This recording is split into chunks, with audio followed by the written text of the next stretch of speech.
¿Cómo lograr la calma absoluta, la máxima calma en la situación más tensa que te puedas encontrar en tu vida? Para Swami Vivekananda era uno de los grandes secretos del Gita. Recordar que el Bhagavad Gita se sitúa en una batalla, en una guerra civil entre dos enemigos, los Pandavas y los Kauravas, en una guerra que nadie podía ganar, y por eso Vishnu se encarna en Sri Krishna, el señor Krishna, para restablecer el Dharma, el camino de los principios. Y esa es una de las mayores lecciones que tenemos que aprender del Gita, es decir, cómo mantener la máxima calma mental, equilibrándonos, practicando el yoga de la ecuanimidad, aislándolos de los pares de opuestos, evitando el frío, el calor, la victoria y la derrota, en situaciones de máximo riesgo. Es muy fácil cuando yo estoy aquí en la montaña, que todo está tranquilo, ahí están las chicharras cantando porque hace mucho calor, por allá al fondo hay una carretera y de vez en cuando pasa alguna moto, pero es una situación de total calma, no tengo perturbaciones externas, y ahí es muy fácil aplicar los principios del Gita.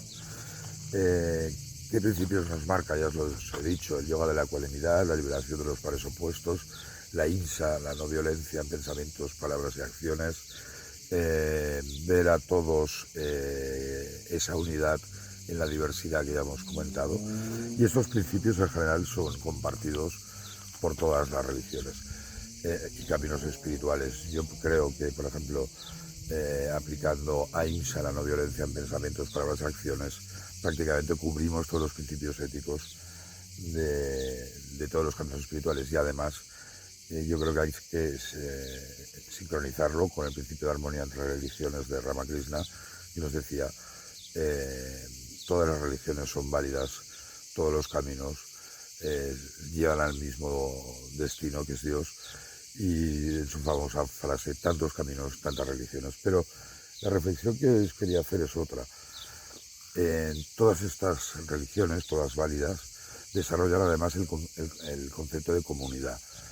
Y la Sangha en el hinduismo y el budismo, la comunidad cristiana, y hay uno muy importante que es la Umma en el Islam, la comunidad islámica. Si me seguís, en algún vídeo os he hablado de un íntimo amigo mío que tengo, que es palestino, es de Gaza, y como sabéis lleva una situación terrible.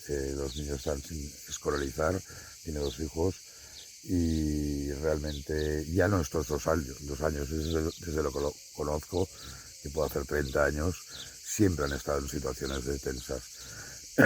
Y periódicamente, cada 15 días, 3 semanas, intento hablar con él y me explica cómo está la situación.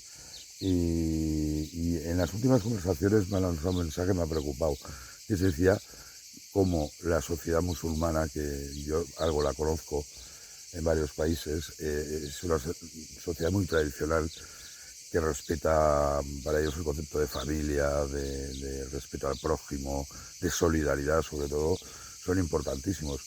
Y me decía que estos valores prácticamente han desaparecido de la sociedad de Gaza. Y eso es un tema que nos debería hacer reflexionar, es decir, todo lo que aprendemos, todo lo que incorporamos en nuestras vidas de los caminos espirituales, deberíamos ser capaces de ver si eso seríamos capaces de mantenerlo en una situación de alto riesgo, de alto caos, como pueda ser la situación de Gaza, la batalla de Kurukshetra del Bhagavad Gita, Ucrania, o tantas guerras que hay en África, en el Sahel africano y en todo el mundo. Y recordaros la frase de Vivekananda, que decía que lo que le había encantado del Gita era lograr la máxima calma en la máxima intensidad. Y deberíamos todos reflexionar si eso que vamos aprendiendo vamos a ser capaces de aplicarlo en las situaciones críticas. Muchas gracias. Om Namaste.